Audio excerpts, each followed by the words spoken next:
It is wonderful to be here, and to be here actually on Vanuatu Independence Day. That's just a really good coming together of so many good things. So I'm Phil King, Global Mission Director, and I met Verna at the One Conference last year in Wellington. And that was the first time that members of the PCANZ had been able to come together in person since the beginning of that horrible C word. And so we'd had many failed attempts at trying to have General Assembly and other things, and finally we could gather at the One Conference, and it was a really wonderful opportunity to meet people and realise, hey, we actually like each other here within the PCANZ. We get on well together, and we do some really good stuff together. And Verna got talking to me about Global Mission and Vanuatu and your congregation.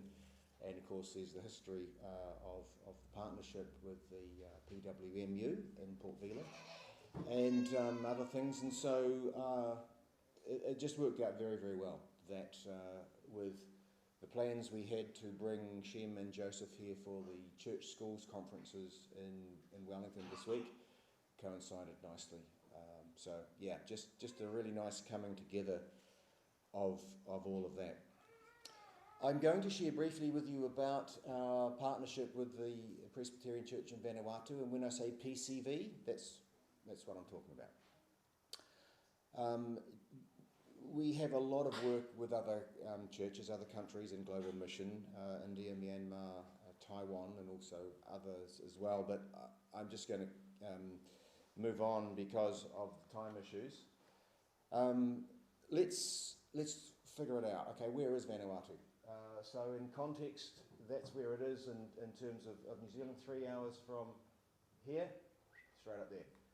And Vanuatu itself, I think, has 83 islands. They're not all populated, but there's a lot of them. And Shem is currently chaplain at Onosua College here on Whātei. But he comes from the island of Nuna, which is just, is it that one there, Shem, or that one there? This one here, isn't it? Nuna. And Joseph is chaplain at a college Presbyterian school here on Tanna. Where's your home island, Joseph? Tanna. Okay, so there you go. It's well spread. And yeah, you've got to take the time to get there one day and enjoy it.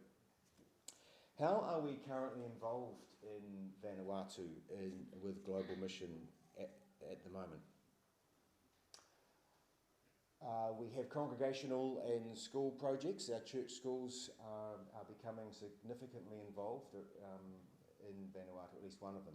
Taulua Theological Training Institute, where Shem was a lecturer for many, many years. Cyclone recovery support seems to just be an ongoing thing now. The hosting of PCV leaders for training, for example, school chaplains. Next month we're bringing a youth leader for our Connect National Youth Leaders Training Conference, and we're hosting the PCV General Secretary and his wife, and we hope also a school principal at our General Assembly here in Auckland in September. So how has all this come about? It comes about because of the partnership that we've shared, and the reason I chose the Philippians passage is because I like that that verse where it says, "We give thanks for our partnership in the gospel from the very first day until now."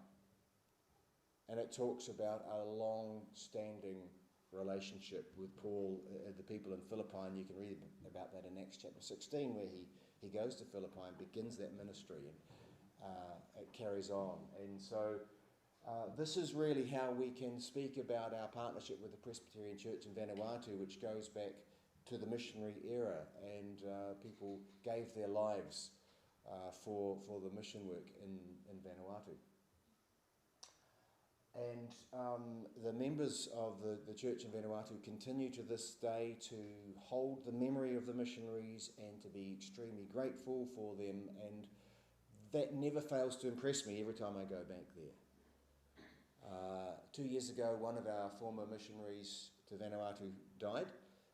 His name was John Patrick, he was involved in educational mission, and again, this Ule in Vanuatu is close to where Pastor Shem lives and works now. A school was established there, and years later, the community who live in that area, when they heard that he died, they gathered together and had a memorial service to give thanks for his ministry, which had taken place 60 years ago. But the story is passed on from generation to generation, and people hold that memory, and they remain grateful for it. And so that never fails to impress me every time I go back to Vanuatu, that they give thanks for partnership in the gospel from the very first day until now.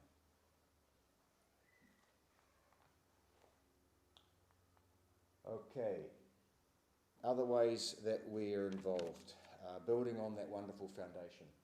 So St Kentigern's School is going back again this year to work with PCB schools. The Presbyterian Church of Vanuatu has a lot of church schools, and every single one of them is under-resourced. And so if we can support and help in any way, that's a good thing. And so largely due to the leadership of their chaplain, Reuben Hardy, St Kentigern's has become very supportive of our work in Vanuatu, of the PCB ministry.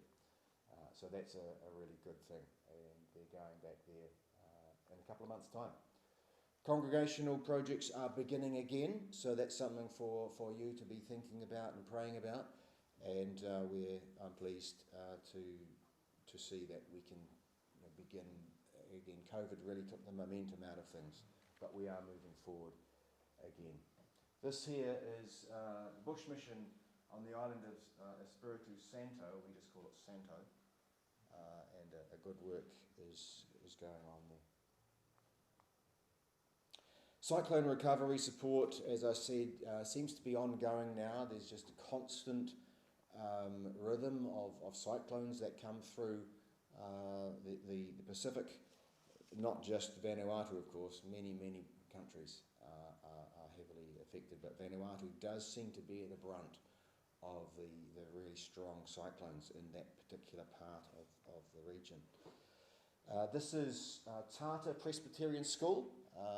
It's very close to Talua College on the island of Santo, and they were very badly hit in Cyclone Harold back in 2020, and the generosity of the Presbyterian Church of Aotearoa, New Zealand, once again came to the fore, and a lot of money was raised and helped to support the rebuild of the school. There's the classroom after the cyclone before the repairs, and there's the repaired classroom again afterwards. So it's good to know that the fundraising and the support does make a difference. Recognise that, Shem? Onisua Presbyterian College, this is where Pastor Shem is the chaplain right now. A few months ago, cyclones Judy and Kevin. They sound like very nice people, but actually very devastating cyclones. Within 2 days of each other, they ripped through the lower islands, and Ifate was smack in the middle of it. And there's an example. So Shem can talk with you about the impact on Onisua College and how they've managed to recover since then. This is Talua, the Theological Training Institute. I was there last year on a reconnection visit, and this is one of the students with some of his children and some of the community children. And Talua is a really wonderful community to visit and be part of. During the years of COVID, we had someone from our church who was teaching English online by Zoom. We were fortunate to be able to enjoy a better internet connection, and so she's actually she's a Church of Scotland minister, but now living in New Zealand and worshipping with the PCANZ. She taught English by Zoom. We're now supporting an on-site teacher, and she's from Australia, but we commit to support that role. and we're negotiating with someone from PCA and Z to go there next year, which is just starting. I hope that we can get that achieved for 2024. This is Pastor Christopher Yawak beside me. That was me in October last year visiting the college. It's very sad to say that Pastor Christopher took ill and died very suddenly in April this year. So please remember the community in prayer as they recover from that, as they rebuild and move forward. This is one of the challenges of life in the Pacific, where health concerns perhaps can go undiagnosed, and this is what happened with Pastor Christopher. Other ways in which we're supporting PCV is, I mentioned hosting. This is a couple of years ago. We had 2 chaplains come to the schools conference that was actually at St Kitts, 2019, and a team of youth leaders came to our youth leaders conference 4 years ago. So we're kind of reconnecting that, something we haven't been able to do because of COVID. So your congregation and global mission, as I mentioned, there are opportunities re-emerging now to support the work of the PCV, and so those kinds of conversations can be had with me, and we can discuss what that could look like. Continue to check the Global Mission website and the Facebook page, and also the monthly Bush Telegraph, which comes out every month for other news. And that will help you to be informed and to be an advocate and to continue to pray for our work and giving thanks for that partnership. I've always said that global mission helps us to do local mission. I still firmly believe that by becoming involved in a work overseas, I think that it does a couple of things. It helps to unite the congregation on a common purpose, and we learn more about each other, and we get energy from working together in mission. But it also then, I think, helps us to ask the question, well, what's happening in our own local context where we could be serving our community more effectively? And I think that those two things go together. So I encourage you to begin that journey. I'm going to introduce Pastor Shem and Pastor Joseph to you now, and they're going to share something of their ministry. Would you both like to come up? Joseph, while Shem is speaking, you can perhaps just take a seat there. I've known Pastor Shem a long time because he was a lecturer at Talua Theological College. It keeps changing its name, and now it's the Training Institute, for many years, and I would visit there each year, and Pastor Shem would be there. And so now his role has changed. He's now a chaplain at one of the PCB schools. So Pastor Shem, I'd love to invite you to just share briefly a little bit about yourself, and then about the specific work of your role as a chaplain at Onasua College, some of the challenges that is today working with young people in Vanuatu, and the opportunities for ministry that you see. Thank you, Thomas. Good morning. Good morning. It's lovely to be here with you. And again, I want to thank our host for yesterday. They've looked after us very well. Thank you very much. Happy Vanuatu Independence Day. Before I speak, I want to ask Joseph to come, Pastor Joseph to come, and we will sing a chorus from the national anthem, Vanuatu national anthem, because it's a Vanuatu Independence Day today.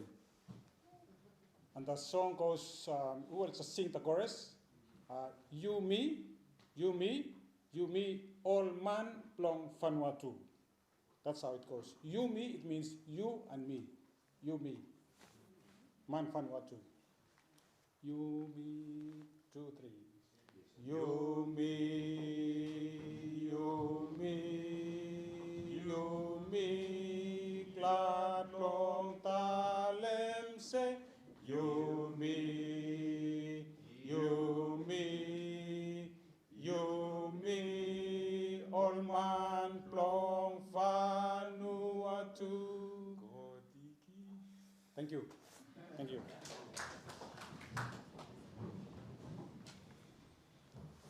My name is Shem Tamara. I'm an ordained pastor from the Presbyterian Church of Vanuatu. I'm married. I am a married person. I have a wife and 3 children, 26, 24, and 13.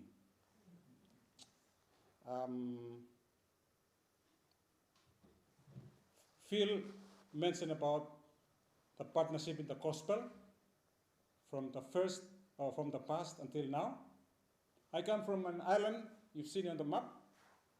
Nguna Island is an historical island, and it has an history with New Zealand, because in 1870 we have the first missionary who came to Nguna Island. His name is Reverend Peter Mellon. He actually came from Scotland, but he came through the mission in New Zealand, and he established mission in Nguna Island. And if you are able to read the history about Vanuatu, how the gospel spread out from Vanuatu, one of the main places is Nguna, because it is through the missionary, Reverend Peter Mellon. He trained people, missionaries, and he sent them out to the northern part of Vanuatu and also the southern part of Vanuatu. We have another missionary who came after him, Reverend Ken Crum. He was also there for some years. And then we have another missionary, Bob Murray. He was the last missionary that I was able to see him. He left Nguna early 70s. So I still remember, I could still remember when Bob Murray was there. We have Maori people, they come to Nguna and they do their dance. I can still remember, I was a small boy at the time, but I can still remember them dancing on Nguna. So that was a partnership that was started before then, but we thank God that the partnership continues to grow, and we believe it will grow into the future. I used to be a lecturer at the Talua Theological Training Institute on Santo. I was there for about nearly 20 years. And then I left 2020, and in 2021 I started to work on a school, Presbyterian school, and the name is called Onisua. And I was there to I was there and work as a chaplain. So I'm a chaplain in the school at Onisua. This year, we had a challenge, big challenge that came to Onisua because of the cyclone. We call it twin cyclone because they come together. One came first, after 24 hours, the other one came. So it was a real challenge for the school. The school has to go home. We sent the students home for 2 weeks so that we can prepare some places where students can come and sit in the room, the class. So we thank God because people from New Zealand, people from Fiji, people from Australia, non-government organization, they come to schools and help out. The picture that you see here, 3 classrooms were not able to be used. 3 classes were not able to use this classroom. And so we thank God because a group came, organization came, and they provide tents. So we set up 3 tents, especially for these classes to use tent. So they use tent for, I think, about 2 months. Students use the tents so that they can continue their education while the building is being renovated, or the roofs were taken off, and then they built a new one. We thank Fijian Army. They came over and they said, we want to help Onisua, and so they were the ones who rebuilt the roof of this building. So we have, they've now been changed, and we have the children were able to use the building again as classroom. The challenge that we face, I will speak especially about Onisua. In the past, the children in Vanuatu, it depends with the parents. If they want to send them to school, they can send them to school. But now it is a law. Government says every children has to go to school, and that means that when everyone goes to school, we run out of space. Onisua is a boarding school. Yes, Onisua is a boarding school, and we have about more than 500 students in the school. And to look after 500 plus students, it's a big challenge. Yes. We have a challenge of students' behavior. We have a challenge now that I'm sharing about the challenge is students, they want to come in to school, but we have no space.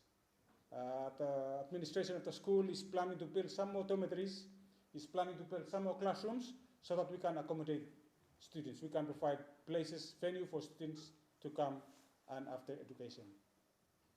I want to thank Phil and the Global Mission to make this chance available for us, for me and Joseph, to come and have this conference with the school chaplains. But at the same time, thank you, Pastor, for having us here in your church. Thank you very much.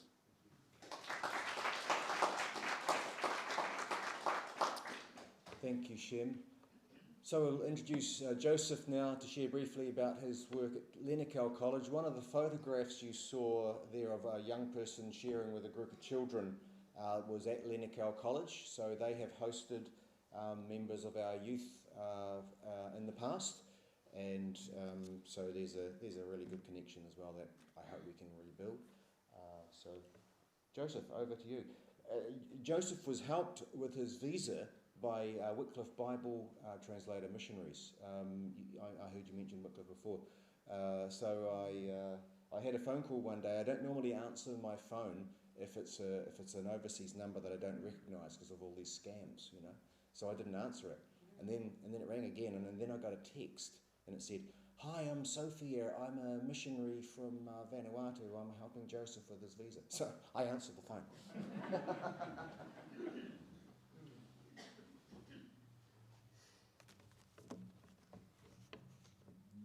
Hello everyone.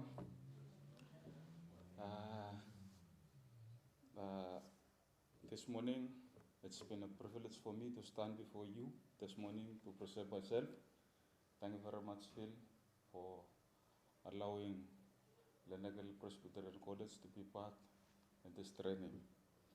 It is my first time coming here as a chaplain, but it is not my first time to come in New Zealand. I've been here since in 2008, working as a seasonal employee. In 2008 up to 2011, that was my last time I came here in New Zealand. Well, my name is Pastor Joseph Calvin. I come from the island of Tana, where you see it on the map, in the southern part of Vanuatu. Vanuatu is a very small island country, but we have a very big heart for Christ. I am married and I have 2 kids, a boy and a girl.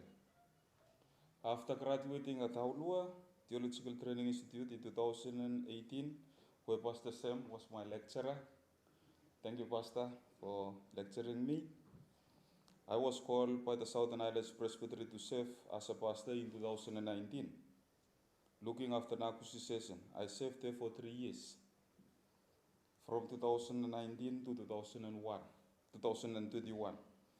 After serving the 3 years at Nakusi session, the Southern Islands Presbytery then moved me to Lenakau Presbyterian College to work as a school chaplain there. Last year in 2022. And this is what I'm doing at Lenakau Presbyterian College now. Number 1, I am conducting devotions in the morning at 5 o'clock for boarding students, and 7 a.m. in the morning. I also conduct devotion for the day students who come in school in the morning. After classes, prep in the evening, At 8:30 p.m., we also do devotions before the students go to bed, especially the boarding students. Every day I have to visit the staff offices to make prayers and talk with them, share the word of God with them, because many of our teachers, most of them, they didn't go to church and they didn't know about Christ, so I have to share the word of God with them. I do counseling and prayer for the students and staffs, those who are in need. So that's what I'm doing. So I normally draw timetables to sort out students for conducting devotions and staffs. At Lenagil Presbyterian College, we have 37 staffs and 604 students altogether. It is a big number. And the challenge that I'm facing as at school chaplain at Lenagil Presbyterian College, it's hard to control the young teenage students, because when you tell them to do something, they have a word to say back to you. So it's become a very big challenge. As Pastor Sam has mentioned, the cyclone passed and we are still rebuilding at the school. But there is a big improvement now at Lenagil School, where the school has introduced Moodle platform where students can access internet to gain the teaching, while if there are any other cyclones, but the students can stay at home and access the teaching through the internet. So there is one thing that we are preparing for the cyclones. But as from now, we still rebuilding some classrooms, and there are many more students who need to come. We have more day boarders than boarding students. So that's one of the big challenges that we are facing, and still we are working on it. So yeah, it is a big challenge for me too. This is the second year that I've been in this role as a school chaplain. So I'm still learning, and I hope in the near future I'm going to understand the job more well as I'm doing now. So I think that's all I can say about myself. I just want to quote a verse here to conclude my speech, Philippians 4:13. I can do all things through Christ who strengthens me. Thank you very much for listening.